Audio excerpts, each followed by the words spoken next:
Welcome back to the channel. Today we are going to be reading book 6 from the Two Worlds Path scripture that I compiled with the assistance of AI.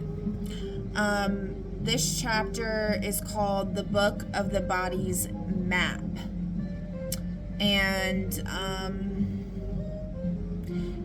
other than that, I don't really have much else to say today for housekeeping.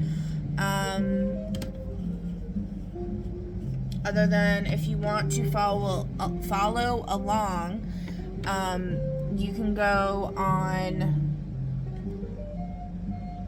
this website right here, and in the top left references section, you can find a list of sources that I posted, one of them being this scripture. So let's just jump into it. The embodied transmission received by one who was told her body was the least sacred thing about her.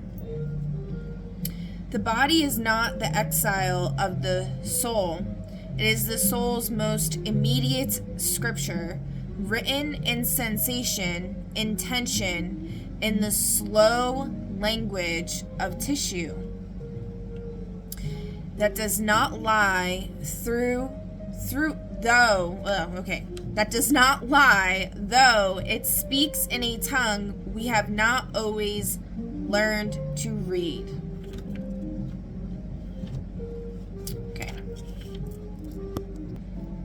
Chapter 1, The Doctrine of Embodied Sovereignty.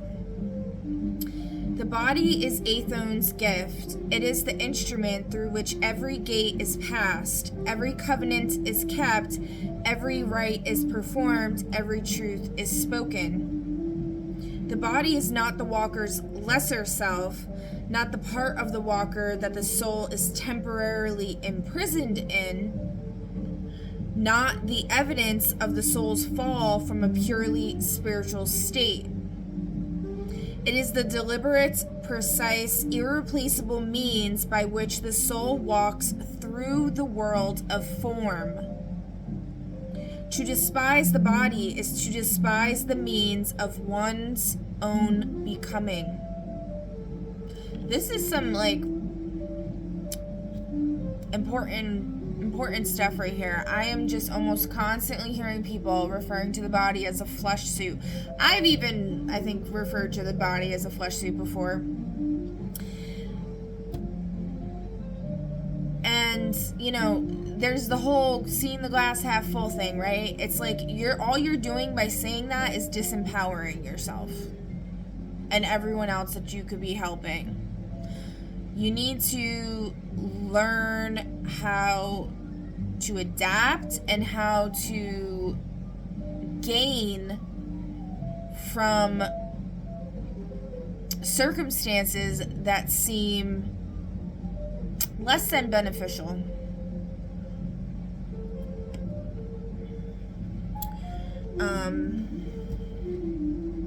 In my humble opinion, that is the way. This is the way.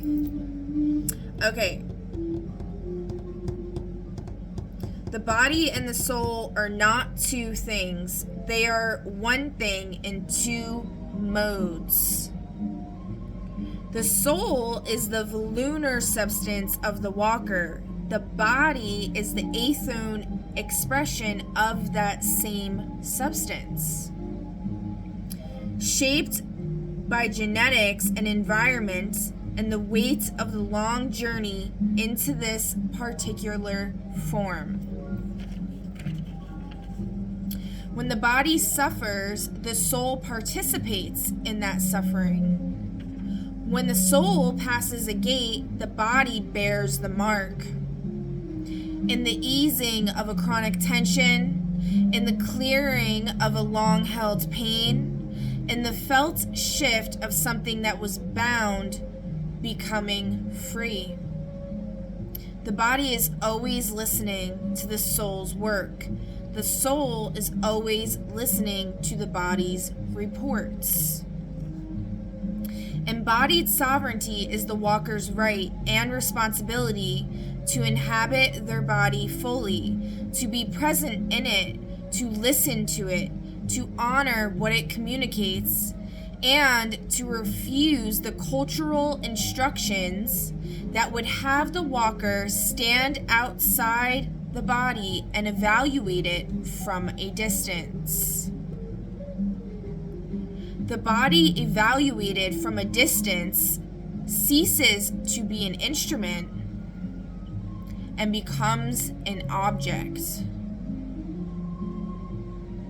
Objects cannot walk the path. Only embodied souls can. Chapter 2, the 7 regions of the body's map. The body's map divides the walker's physical form into seven sacred regions, each of which corresponds to a cosmological principle and carries its own quality of consciousness, its own relationship to the gate work, and its own manner of speaking when attended to with care. The regions are not independent systems. They are in continuous conversation with one another, and no region can be understood in isolation. The map is holistic. It is read as a landscape, not as a list. The crown well.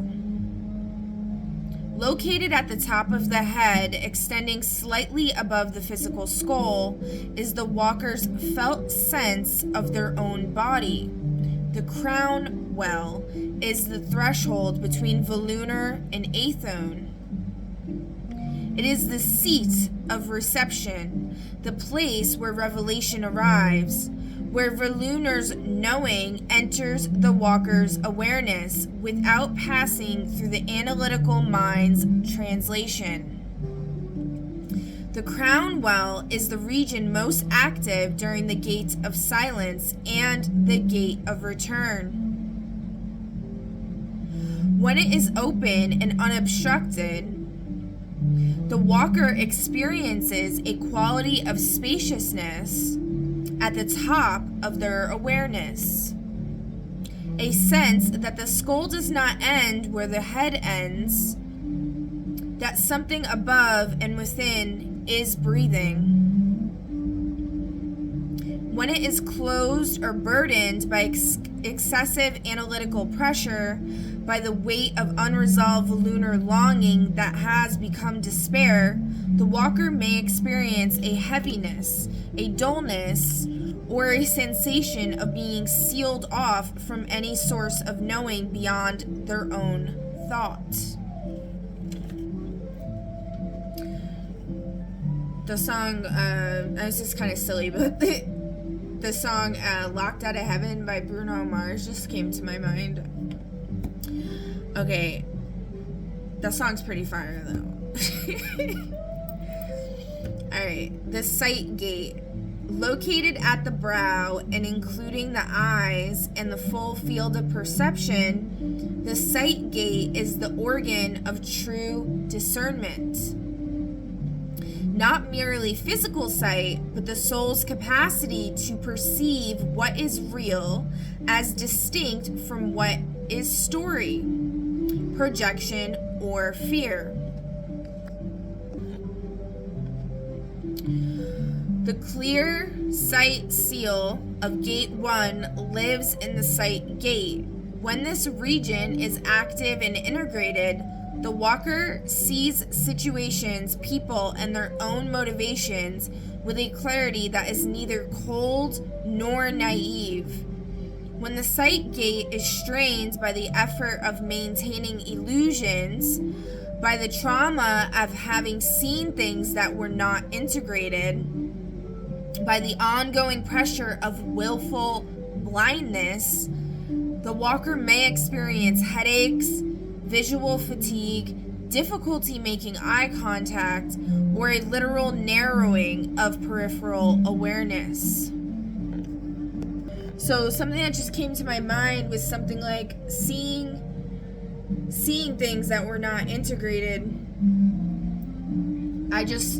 This is just what came to me, was like the whole neuralizer. I've been calling it the deneuralizer for some reason, but it's actually called the neuralizer, like the MIB thing that they use. Somebody, Intuitive Heart Storytime, whatever, the lady blonde lady with the glasses that I've mentioned like 500 times, she was saying something about it being something they spray up your nose, which I think I've mentioned this before as well, but there's a show, I think it's called Utopia, and in the show it revolves around like this comic book series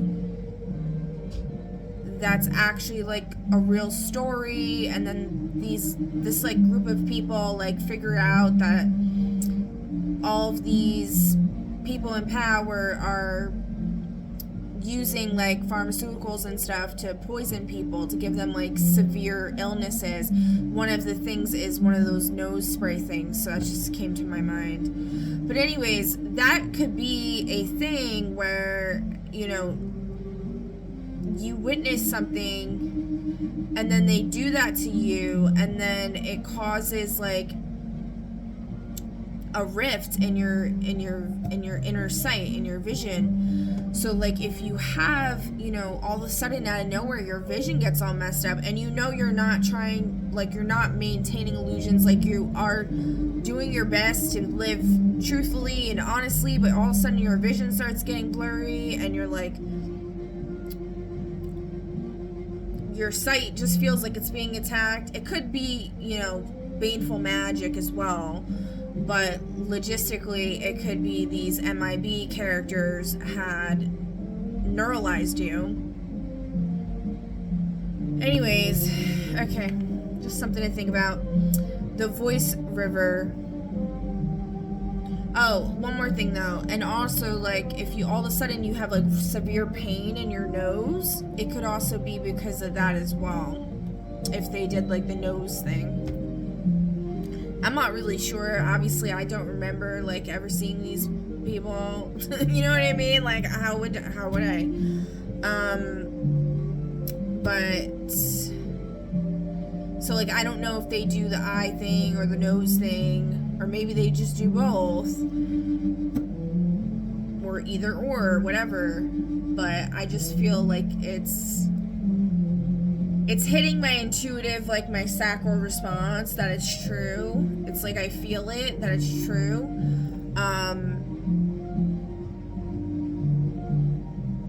Yeah. Okay. The voice river, located at the throat, jaw, and the entire channel by which breath becomes sound and sound becomes speech. The voice river is the channel of truth utterance. It is where Volunar's knowing becomes Aethon's audible word, where the inner ear's reception is transformed into the unsilenced voice's expression. The voice river carries the seals of the gate of silence and the gate of truth. When it flows freely, the walker speaks with the authority of someone who says what they mean. Not loud or aggressively, but with a quality of resonance that cannot be faked. When it is constricted by the habit of swallowed words, by fear of the consequence of speaking, by years of having been silenced, the walker may experience chronic throat tension, a quality of voice that does not carry, or the persistent sense of having something to say that will not come out. I myself have struggled with this pretty much my entire life, and I'm assuming my past lives as well.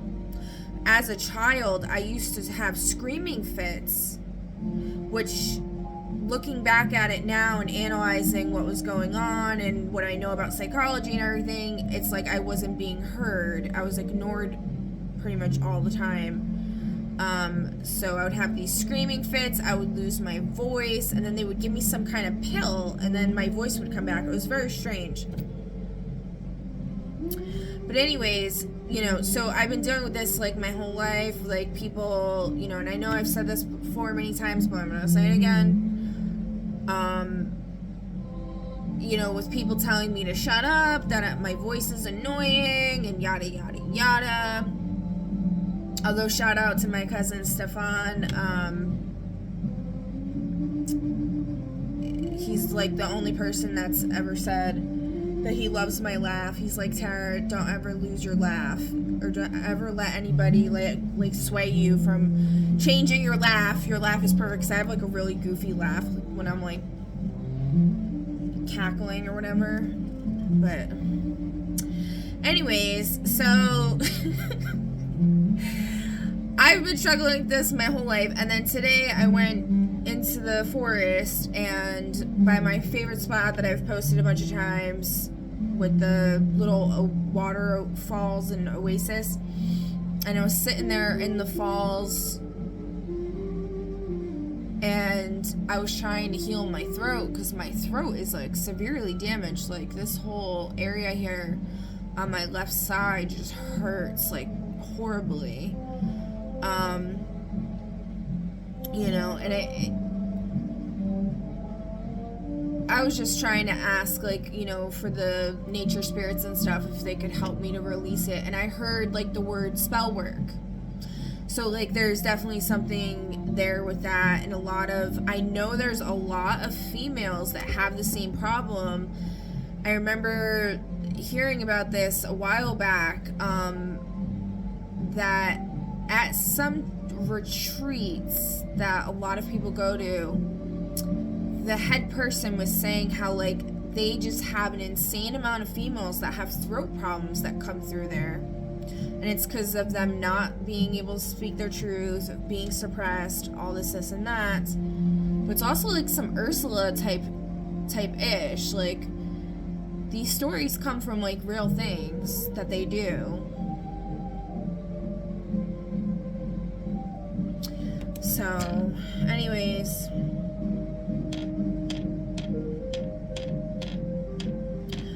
whatever it is that's going on with me, it's like very strong magics. Like, I've tried over and over and over and over to like heal my throat, and I just like am having such a hard time. It's definitely gotten better though. It's definitely gotten better, but I also physically abused my body for a really long time, so like I know that has a lot to do with it, but it's just strange how it's on just the one side. But anyways, okay, the Covenant Chamber.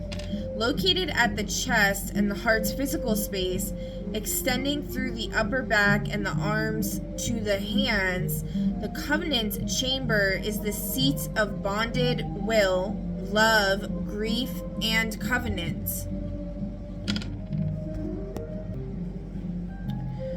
It is the place where the seal of the gates of grief and the gates of covenant are housed, and it is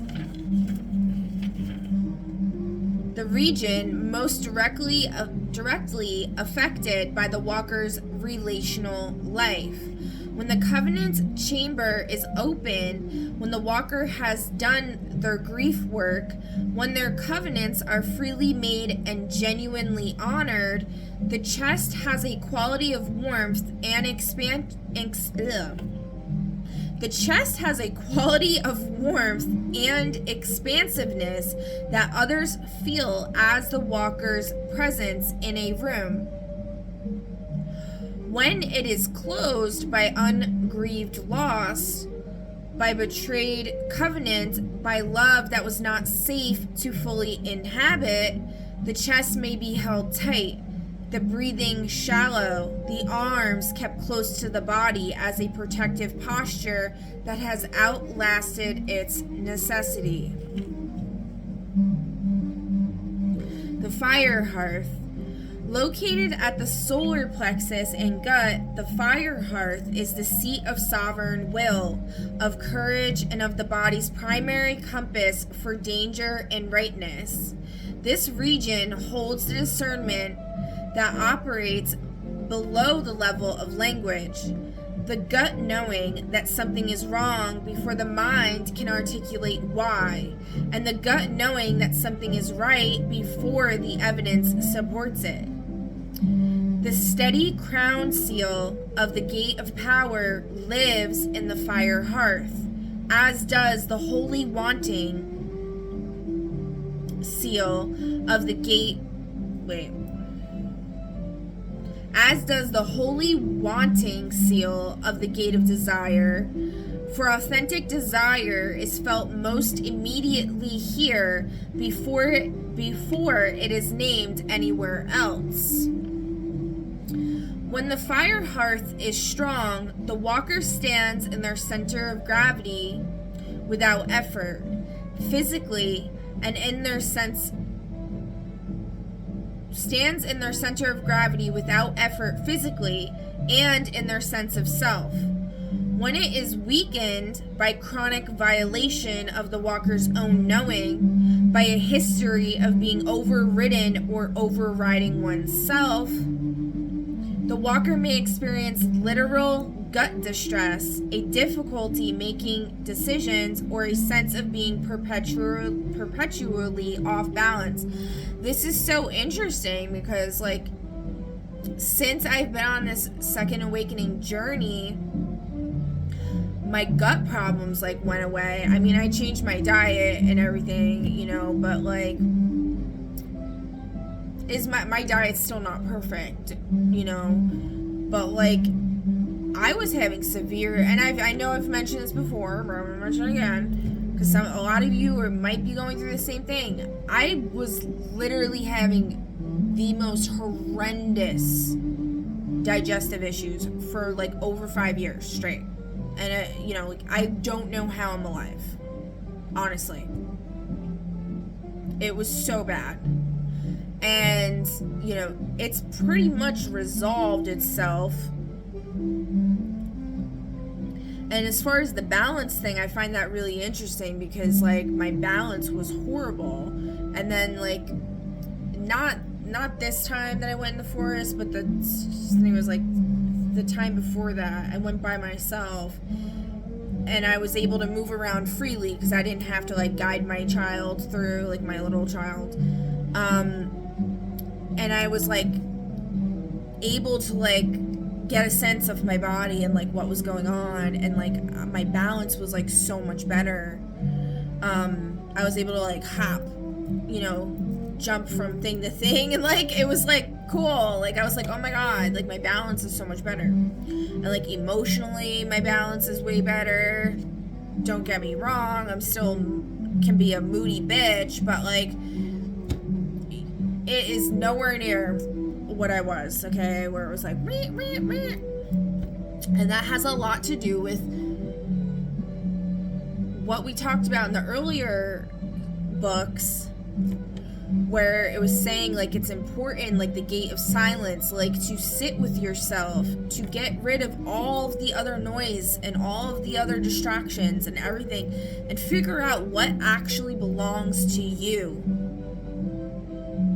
That way, when these outside influences come in, you're able to combat them, you're able to, you know, transmute them, or whatever, you know, your methodology of choices there with dealing with it, in a healthy way, in a beneficial way.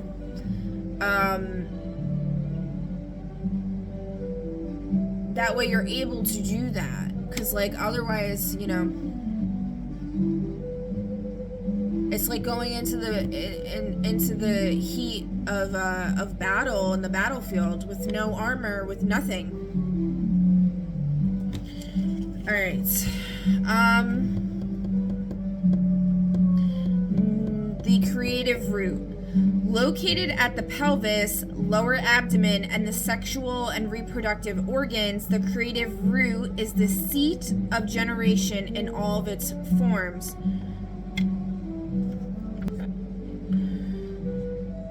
Physical, relational, artistic, communal. New life of every kind originates in this region. It is the seat of the holy wanting's most physical expression, the place where the impulse to create and to bond takes its most immediate bodily form. This region carries the weight of more shame and more silence than any other in most walkers' history, having been subjected to more cultural judgment, more violation, and more deliberate suppression than any other part of the body's geography. The walker who tends to this region with the same reverence they bring to the crown well is practicing radical embodied sovereignty.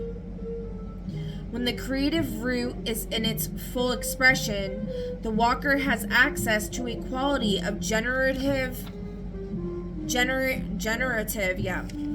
energy that feeds every aspect of their life, not only the sexual. When it is shut down by shame, by violation, by the long habit of suppression, that generative energy is correspondingly constrained throughout the walker's life.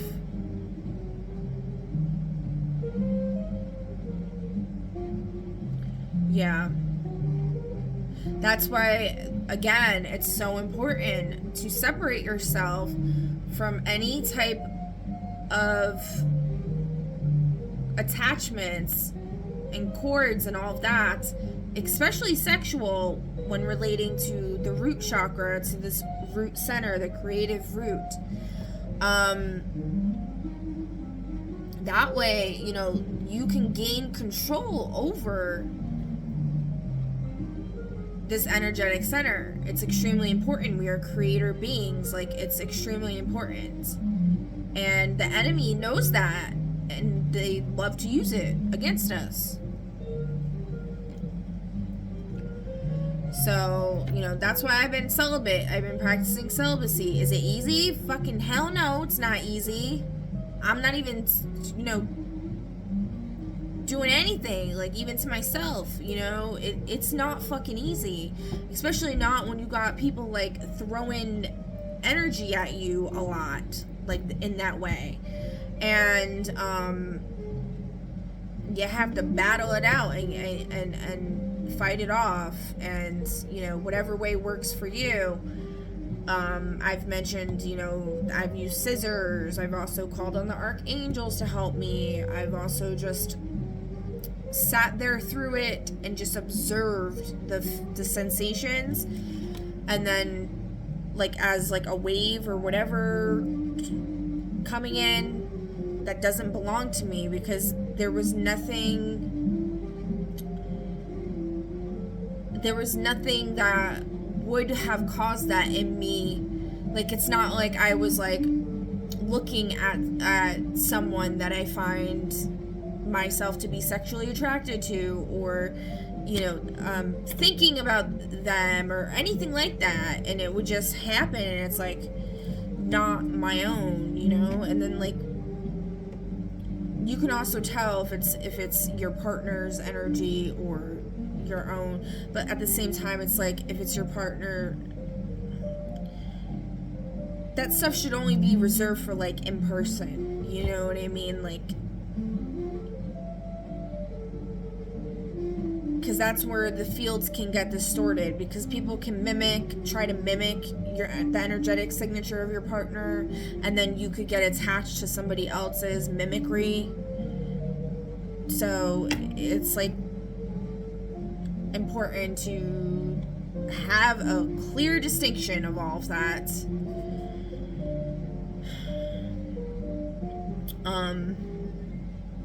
Okay.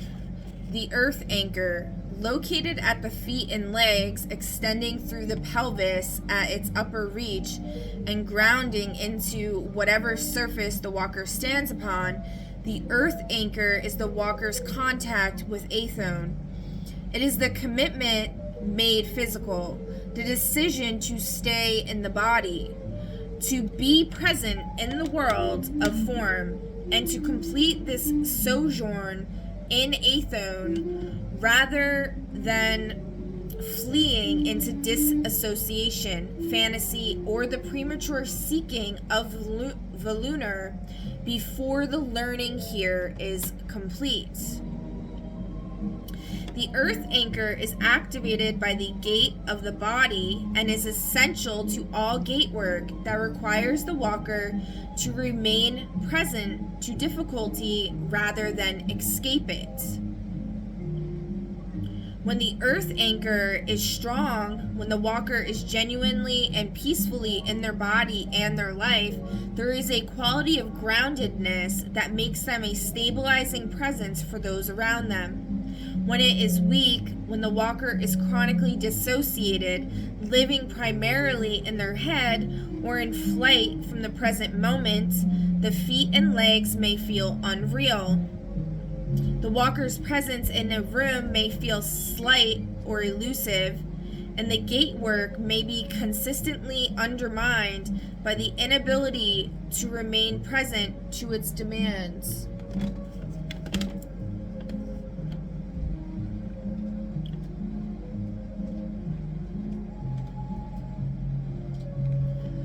So this is, super important as well.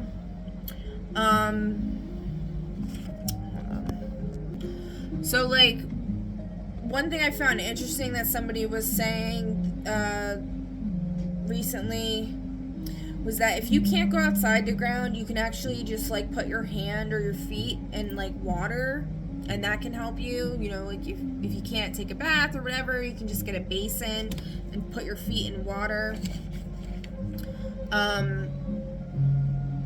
Grounding is extremely important. The earth has a magnetic field, as like our whole system is electrical, and we have this magnetism flowing through us, and it needs to circulate and release. Also doing mudras is really helpful. Okay? At least I found it to be extremely helpful. Alright, chapter 3, reading the body's map. Oh, so Spirit's also wanting me to say, like, yeah, so, like, if you get a lot of, like, racing thoughts, the word finicky, like finicky energy, where you're getting like in the reading yesterday in one of the pick a cards, somebody was coming through with this like kind of energy, and it's almost like an OCD kind of thing. And you know, when you get like that, it's important to like, you need to discharge you got static going on. Alright, chapter 3, reading the body's map. Reading the body's map is not medical diagnosis. The walker who notices that their voice river is chronically, whoa. I was like reading the two words together, chronically and constricted together. Okay, that their voice river is chronically constricted and connects this to unspoken truth is not diagnosing a physical disease. They are engaging in spiritual attention, listening to the body as a source of information about the soul's current state and the gate work currently underway. This distinction is important. The body's communications, interpreted through the framework of the map, are not a substitute for medical care.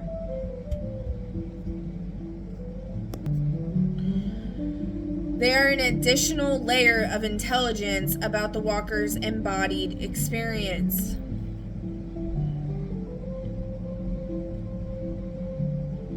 Physical symptoms, tensions, and sensations are the body's language. The walker trained in the map learns to ask when a region speaks loudly, when the covenant chamber aches, when the fire hearth is churning, when the earth anchor feels unsteady, what this region is reporting, and whether that report correlates with any of the gate work currently in progress. This inquiry is not performed with clinical detachment, but with the quality of attention one brings to a beloved companion who is trying to communicate something important in a language one is still learning.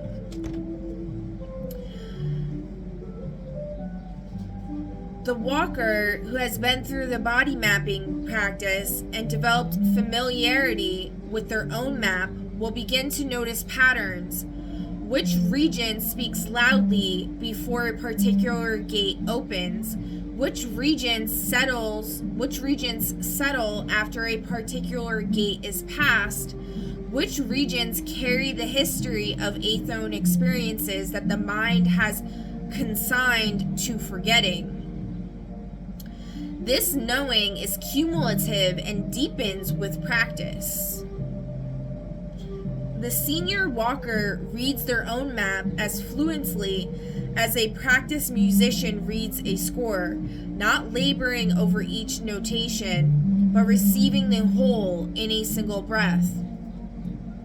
So this whole body mapping thing, the attachment I gave when compiling this scripture or doctrine, is the body map. I think it's called the emotional body map, and it's in my references on my website. Again, we'll show this. Top left. It's on there, and that was compiled from using TCM, which is Eastern medicine, and like Qigong and like human design as well. Maybe one other thing. Hold on. Okay. So you can go to that reference and read it if you're interested in knowing this. Also, in my next little teaching venture I'm gonna try to do, it's going to be human design, to show people how to like read their charts that aren't familiar with human design, because I think it's extremely helpful. All right, so chapter 4, body mapping as ritual practice.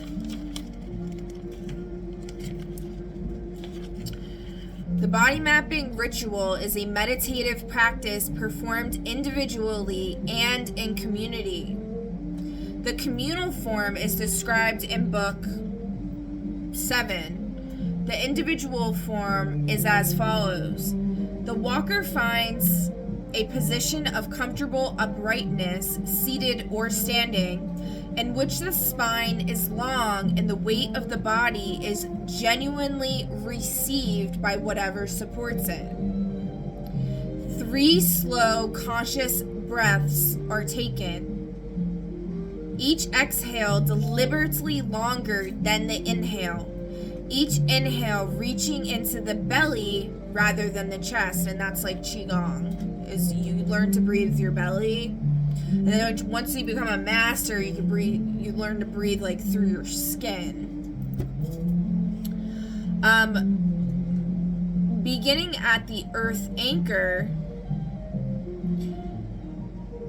the walker moves their awareness slowly upward through each region, pausing at each for as long as the region requires. At each region, the walker asks 3 questions. What do I notice here? Observing without evaluation. What is being held here? Inviting the region to speak rather than interpreting it prematurely. And what does this region need from me? Not a demand for resolution, but a genuine inquiry toward care. After passing through all 7 regions, the walker rests at the crown well, allowing what has been received in the practice to simply be present without the pressure of integration or conclusion. The walker makes an offering of attention, simply being with what is, for as long as feels complete. The practice closes with a spoken or silent acknowledgement. I have attended to this body. This body is the instrument of my walking. I am grateful for its speaking. Chapter 5, The Body Between Worlds. There are states in Athon in which the veil thins, in which the membrane of the limen becomes briefly permeable to the still embodied walker.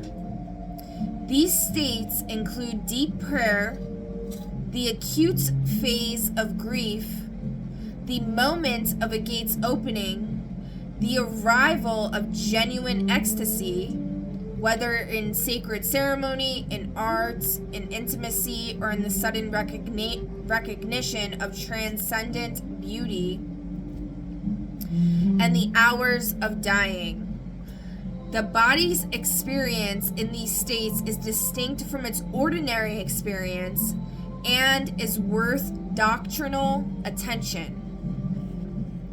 When the veil thins, the body's ordinary coordinates loosen. The boundaries of the skin become permeable in the walker's felt sense, not physically but in awareness. The crown well opens with a quality of expansion that may feel disorienting to walkers who have not been prepared for it.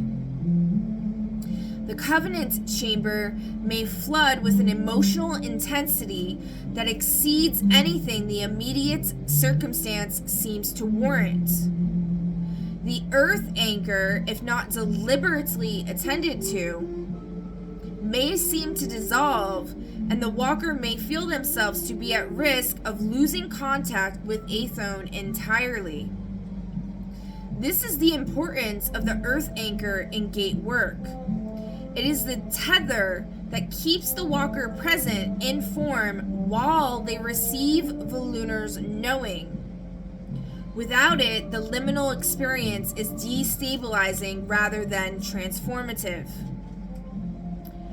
I don't know if this is an appropriate interpretation of this, but I'm going to share it anyways. It's just what came to mind was like an experience I had when I was trying DMT for the first time. I mean, I only ever really like did it like once, and it was like not like good stuff, so the experience wasn't like anything that really like was like wow, but I did like use a tether that I feel like this is almost describing, that allowed me to not like go off to where I wasn't going to be able to remember anything that happened. And it was a very brief experience. Like, I know people have explained their experiences on that as like lasting like a really long time, and like they went to some other realm or whatever.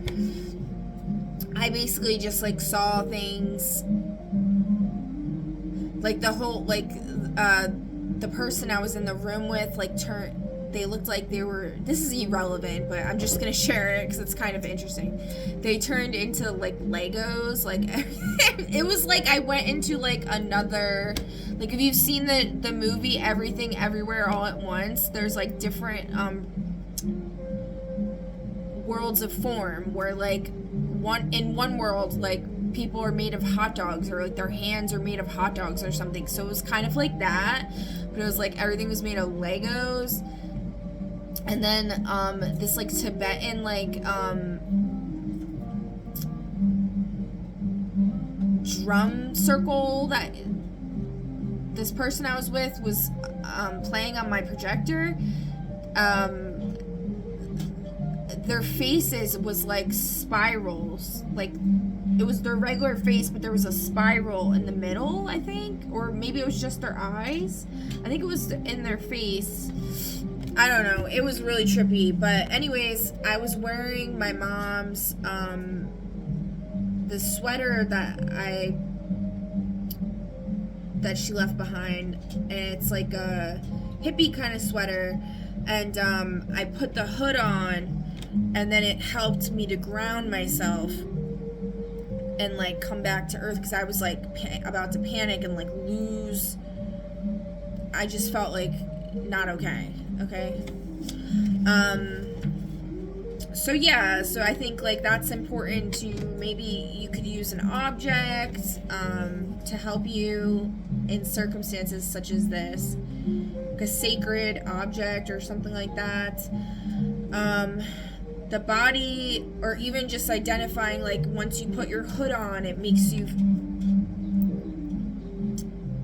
enter into a different state of being where you're like more protected, like you're under an invisible cloak, or like, you know, whatever it would be for you. So the earth anchor, if not deliberately attended to. Okay, this is the importance of the earth anchor in gate work. It is the tether that keeps the walker present in form while they receive Volunar's knowing. Without it, the liminal experience is destabilizing rather than transformative.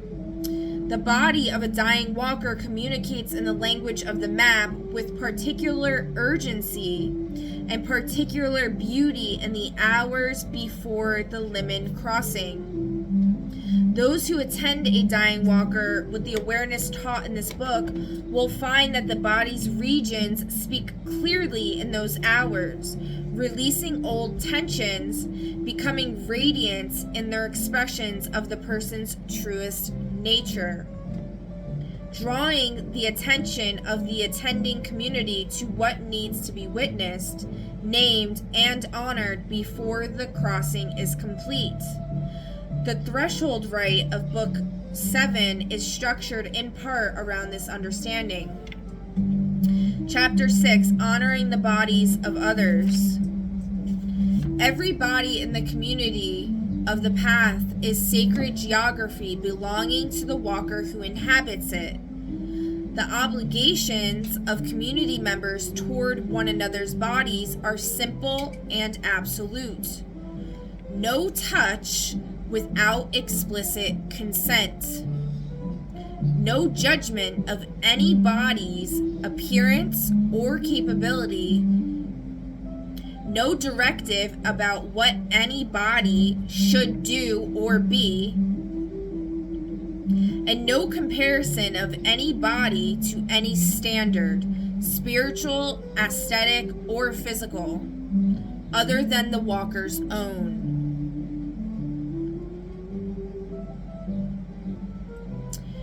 Healing touch, offered within community for care and support, is a specific form of touch with specific consent requirements. The offer of healing touch is always made aloud, specifically and waited upon for a specific response. The walker who receives healing touch may direct it, limit it, pause it, or end it at any time without explanation. The walker who offers it receives its limitation gracefully and without comment. If a steward or community elder performs healing touch as part of their service, they are held to the same consent requirements as any other walker without exception. Body shaming and body comparison are prohibited in communities of the path, not merely in explicit form, but in the subtler forms. The implication that certain bodies are more spiritually advanced, the cultural assumption that certain physical practices are accessible to all bodies when they are not, The discomfort with bodies that are ill or aging or outside of the community's unstated norm. The community of the path is a community of bodies in all their variety, all their temporariness, and all their sacredness. The doctrine of embodied sovereignty applies to every body without qualification.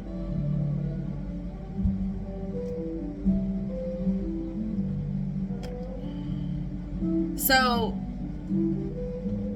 the only thing I will say here, though, that's just coming to mind is, like, something I guess got brought up for me yesterday was, like, I was around, like,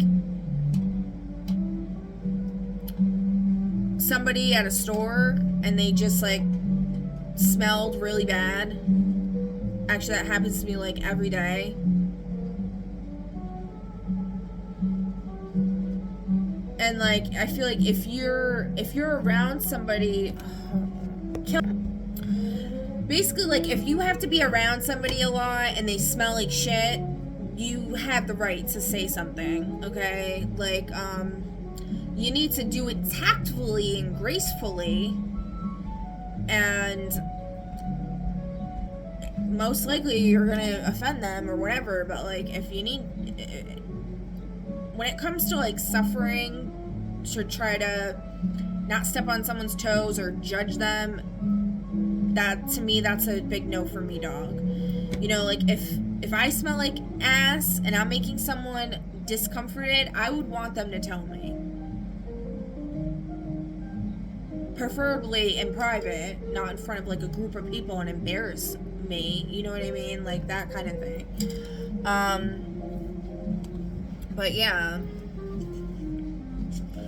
Alright, so...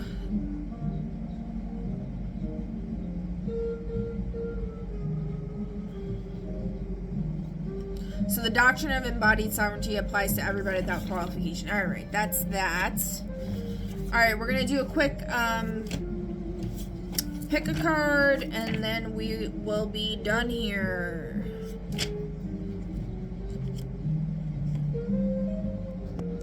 Alright, so pick a number between 1 through 3. Pause the video if you need a moment to decide, and I will see you at your reading.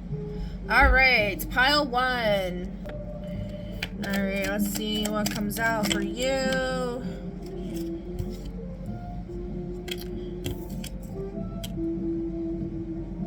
Queen of Pentacles in reverse.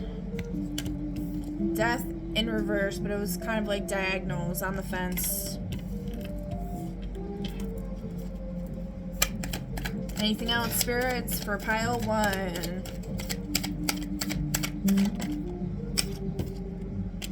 The Tower, upright.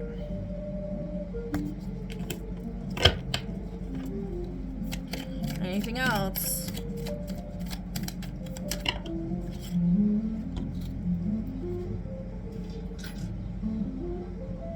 The Devil in reverse, landing in my lap, and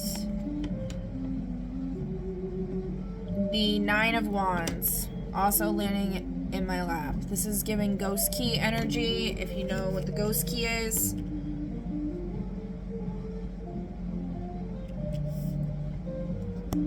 So there's a Queen of Pentacles in the reverse here. Somebody who has this, like, very smothering energy, very manipulative. You can look at her. She looks like... She just looks like, not so nice. She's like snooty patooty or whatever is what it's giving. This isn't a transformative energy. It's bringing a tower, and it's coming in through the Emperor, and the Chariot is coming through to bring this tower to the smothering Queen of Pentacles energy. And who is she, spirits? What sign? An Aquarius, Vedically or tropically, take it as it resonates. Cancer's involved as well. Anybody else? And a Gemini.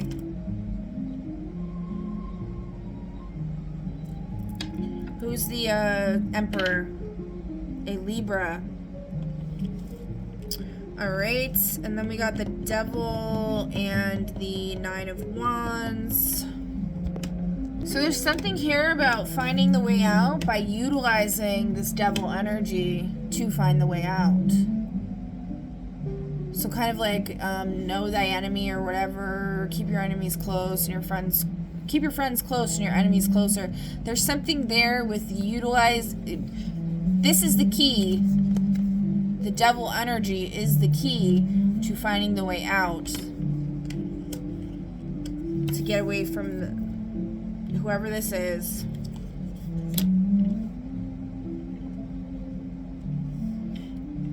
Alright, anything else there you want to talk about? Jupiter in Aquarius in the 4th house. Something about expansion, humanitarian. Also, this Aquarius might be in your family. Jupiter's coming in to protect you from this energy, okay? That's what I'm getting.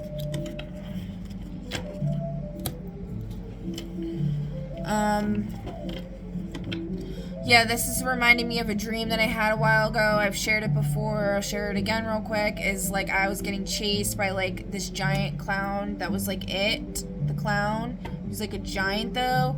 And he was saying to me, and I like went into like the duct system of the roof of like, I guess his headquarters or whatever.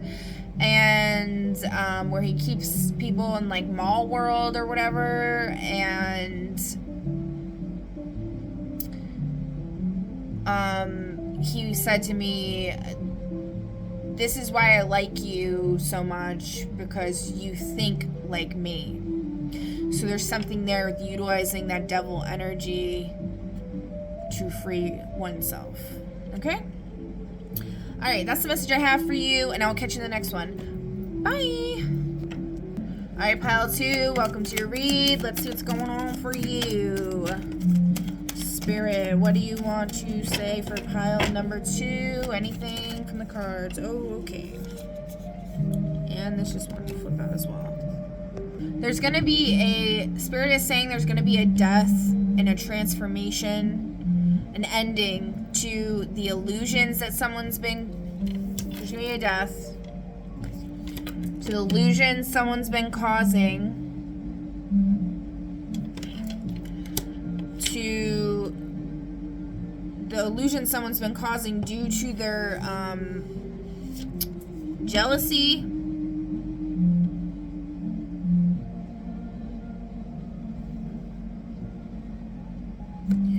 and them causing you to be overwhelmed and with lots of burdens, to be your manifestations to become out of balance, confusion energy.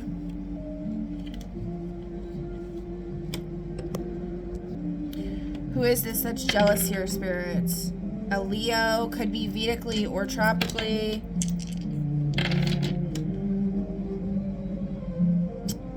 Something about the sun, shining lights, providing clarity about a Taurus in the 12th house. Something about your values, hidden enemy. Could be as somebody that's a Taurus. It could also be talking about this Leo is targeting your values, what you value. And then we got Aries, North Node in the 6th house. They're targeting you because you're meant to be a leader. You need to plan accordingly, utilize strategy.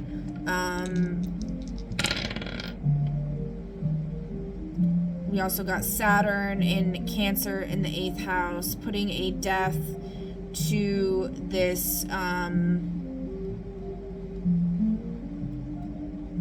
energy that's essentially messing with your emotions, causing illusions, and